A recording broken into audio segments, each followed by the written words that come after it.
హెచ్ఆర్పిడబ్ల్యూఏ TV channel ప్రేక్షకులకు హెచ్ఆర్పిడబ్ల్యూఏ సంస్థ తరఫున హృదయపూర్వక నమస్కారాలు తెలియపరుస్తూ ఈరోజు మనతో ఉన్నారు మన సంస్థ వర్కింగ్ కమిటీ ప్రెసిడెంట్, తెలంగాణ స్టేట్కు వర్కింగ్ కమిటీ ప్రెసిడెంట్గా గత 3 సంవత్సరాల నుంచి బాధ్యతలు స్వీకరించి మంచి పనులు చేస్తున్నారు సమాజంలో. వారిని గుర్తించి కూడా కొన్ని పార్టీలు కూడా వారిని ఇన్వైట్ చేయడం జరిగింది గతంలో. వారి యొక్క మాటలలో స్త్రీలపై జరుగుతున్నటువంటి, బాలికలపై జరుగుతున్నటువంటి అన్యాయాలు, అఘాయిత్యాలపైన వారు ఈ 3 సంవత్సరాల కాలంలో సమాజంలో వారు చేస్తున్న సేవల నేపథ్యంలో వారి దృష్టికి వచ్చినటువంటి విషయాలను ఈరోజు మన ఛానల్ ద్వారా, మన సంస్థ ఛానల్ ద్వారా ప్రజలకు తెలియపరచాలనుకున్నారు. అలాగే దాని మీద తీసుకోవాల్సిన చర్యలు ఏమైనా ఉంటే ప్రభుత్వానికి కూడా వారి మాటల్లో చెప్పాలనుకున్నారు. మన ముందున్నారు. ఇప్పుడు వారి మాటల్లో మనం తెలుసుకుందాం. పేరు వచ్చేసి కడారి అన్నపూర్ణ గారు. నమస్కారం అండి. నా పేరు కడారి అన్నపూర్ణ యాదవ్. నేను human rights protection welfare awareness organisation సంస్థ, నేను తెలంగాణ వర్కింగ్ కమిటీ ప్రెసిడెంట్గా గత 3 సంవత్సరాలుగా పనిచేస్తున్నాను. ఈరోజు మేము ఇక్కడికి వచ్చి కొంతమంది మహిళలు వచ్చి ఎందుకు దీని గురించి మాట్లాడాల్సి వచ్చిందంటే, మాతృదేవోభవ, పితృదేవోభవ, ఆచార్య దేవోభవ అంటారు. అట్లాంటిది ఆచార్య దేవోభవ అంటే దేవాలయం, దేవుడు గుడిలో పోయి దండం పెడతాము, కానీ స్కూల్ అనేది దేవాలయం లాంటిది, గురువు అందులో దేవుడు లాంటి వాడు.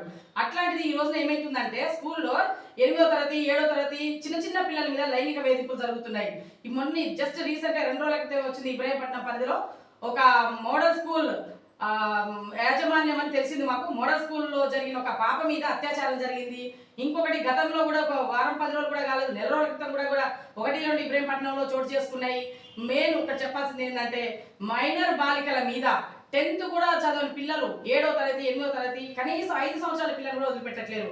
మైనర్ బాలికల మీద జరుగుతున్న ఈ అత్యాచారాన్ని ఖండిస్తున్నాము మేము. అంతేకాదండి, పెళ్ళైన మహిళలు కూడా రక్షణ లేకుండా పోయింది. అదే ఇబ్రాహీంపట్నం పరిధిలో ఒకటి చోటు చేస్తుంది. అక్కడికి వెళ్ళినాము. అంతకుముందు మళ్ళీ ఒక బాబాయ్ అనే ఒక వ్యక్తి కన్న కూతుర్ని తీసుకెళ్లి ఇచ్చేయడం జరిగింది. ఇబ్రాహీంపట్నం ఒకటి, నెక్స్ట్ పోతే ఇంకా మీర్పేట పిఎస్లో ఒకటి. ఇవన్నీ మా దృష్టికి వస్తున్నాయి. వీటి మేము ఖండిస్తూనే ఉన్నాము. మేము అనుక్షణం ప్రజల ముందుకు వస్తున్నాము. అందరికి మేము ప్రజలకు అండగా నిలబడుతున్నాము. తప్పుని తప్పు సార్ అని చెప్పేసి పిఎస్లో ఇలా జరిగింది సార్ అని అంటే, అవునమ్మా అవును మేము పట్టుకున్నాం, మేము వాళ్ళు లోపలేసారు కూడా, పిఎస్ వాళ్ళు కూడా, సిఐలు కూడా మాకు సపోర్ట్ చేశారు.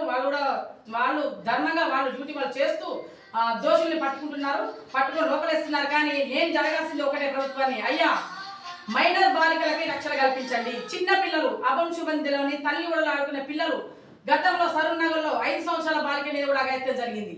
అట్లా ఇప్పుడు జరిగింది కూడా మైనర్ బాలికనే. ఎక్కడ చూసినా కూడా తల్లి ఒడలు ఆడుకున్న పసి మొగ్గలకు కూడా రక్షణ లేకుండా వాళ్ళలో చిదివేస్తున్నారు. వాళ్ళ జీవితాన్ని, వాళ్ళ భవిష్యత్తుని చిదివేస్తున్నారు. ఉపాధ్యాయులే తండ్రి లాగా దగ్గర పెట్టుకొని, గురువు దేవుళ్ళ లెక్క పక్కన కూర్చొని భావి భారత తరానికి వాళ్ళని ఒక ముందుకు తీసుకెళ్లాల్సిన గురువే వాళ్ళ పాలిట కాలయముడైపోతున్నాడు. వాళ్ళ పాలిట ఒక రాక్షసులా బిహేవ్ చేసి వాళ్ళ జీవితాన్ని ఈ రోజున కాల రాస్తున్నాడు. కాబట్టి దీన్ని మేము ఖండిస్తున్నాము.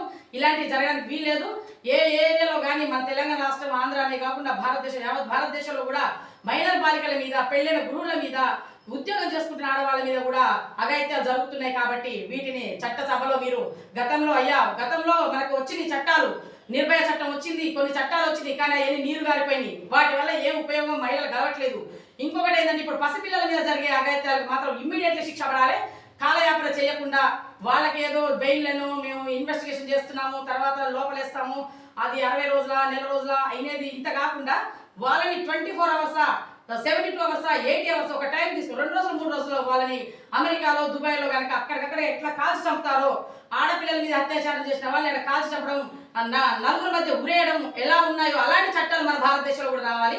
అలాంటి చట్టాలు వస్తేనే ప్రతి ఒక్క మగవాడికి, కనీసం చిన్న పిల్లల్ని, స్కూల్కి వెళ్ళే పిల్లలకి మాయ మాటలు చెప్పి తీసుకెళ్ళి అఘాయిత్యం చేస్తున్నారు. అలాంటి అసలు క్షమించరని అసలు వింటుంటే కడుపులో ఇట్లా గెలికినట్టు అవుతుంది. భయంకరమైన బాధ ఇది. కాబట్టి ప్రతి ఒక్క ఇంట్లో చిన్నపిల్లలు ఉంటారు, వాళ్ళకి కామ పిచ్చర్స్ అయిపోతున్నారు.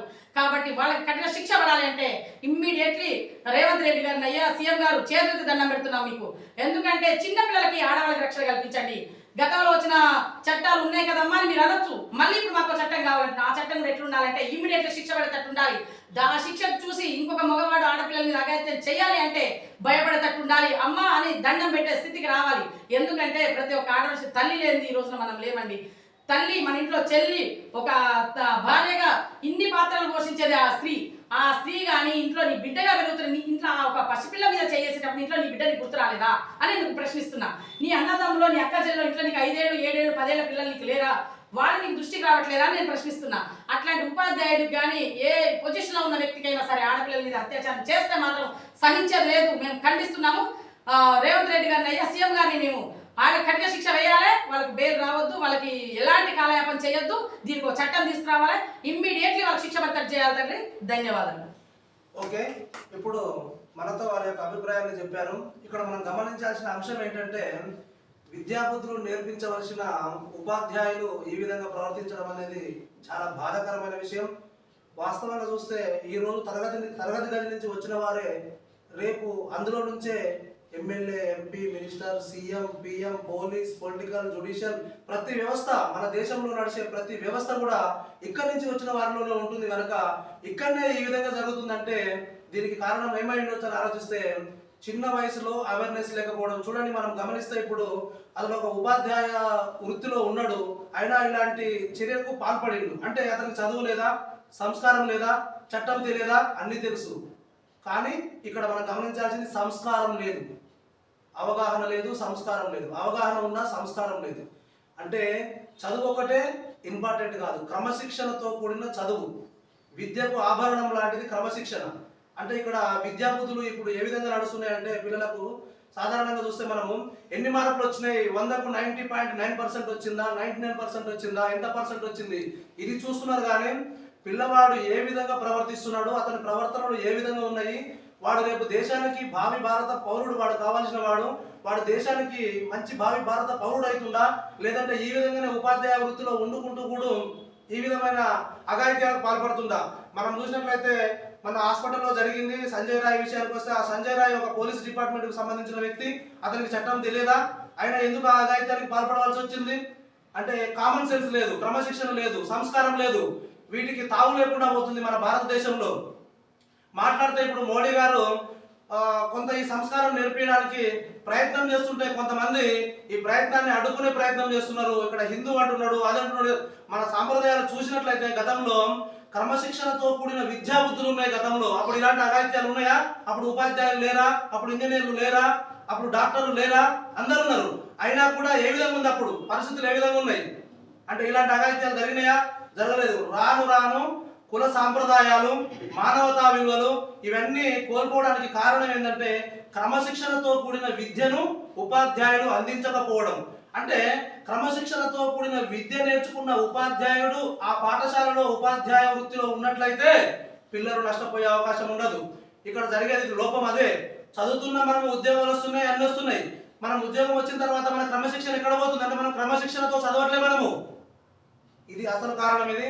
కాబట్టి చిన్న వయసు నుంచే ఈ యొక్క వీడికి సంస్కారం నేర్పించుకుంటూ విద్యాబుద్ధులు నేర్పాలి ఉపాధ్యాయులు కూడా. కాబట్టి ఇలాంటి ఉపాధ్యాయులు దృష్టికి వస్తే వీరికి మరి ఒకసారి ఈ ఉపాధ్యాయ వృత్తిని చేపట్టకుండా చర్యలు తీసుకోవాలి. ఇలాంటి నేరారోపణలు ఉన్న వాళ్ళు ఎవరైనా సరే వారికి ఉన్నటువంటి ఆర్థిక బలం కావచ్చు, రాజకీయ బలం కావచ్చు, మాఫియా బలం కావచ్చు, ఏదో ఒక బలంతో తప్పించుకొని ఉంటూనే ఉన్నారు. మళ్ళా వారి యొక్క వృత్తులను చేపడుతూనే ఉన్నారు. ప్రతి డిపార్ట్మెంట్లో, పోలీస్ డిపార్ట్మెంట్లో కానీ, జ్యుడిషియల్ డిపార్ట్మెంట్ కానీ, ఎక్కడ కానీ మళ్ళీ పోస్టింగ్ చెప్తారు, మళ్ళీ మన చట్టాన్ని ఉపయోగించుకుంటారు, మళ్ళీ గైడ్లైన్స్ ఇస్తారు, మళ్ళీ వెళ్తుంటారు. ఇలాంటి వారికి అలాంటి అవకాశాలు ఇవ్వకుండా ప్రభుత్వాలు జీవోలు తీసుకురావాలి. ఆ జీవోలు తీసుకొచ్చినట్లయితే అప్పుడు ఇలాంటి అఘాయిత్యాలు జరగడానికి కనీసం మేము ఉపాధిని కోల్పోతాము అనే భయంతోనన్నా వారి యొక్క ఉన్నటువంటి కామాంధమైనటువంటి ఆలోచనను, వారి యొక్క విచక్షణారహితమైనటువంటి ఆలోచనను మార్చుకునే అవకాశం ఉంటుంది భయంతోనైనా. ఇక ముందు భావితరాలు ఆ విధంగా తయారు కాకుండా వీరి యొక్క క్రమశిక్షణను మనము పెంచడానికి ప్రయత్నం చేస్తే ప్రభుత్వాలు కూడా బాగుంటుందని చెప్పి నేను human rights protection and welfare awareness organisation founder and president గా కేంద్ర రాష్ట్ర ప్రభుత్వాలకు నా యొక్క విజ్ఞప్తిని తెలియజేస్తున్నాం. మీరు తప్పకుండా దీన్ని కన్సిడర్ చేసి ఈ విషయంలో చర్యలు తీసుకుంటారని నేను భావిస్తున్నా. థ్యాంక్ యూ, ధన్యవాదాలు.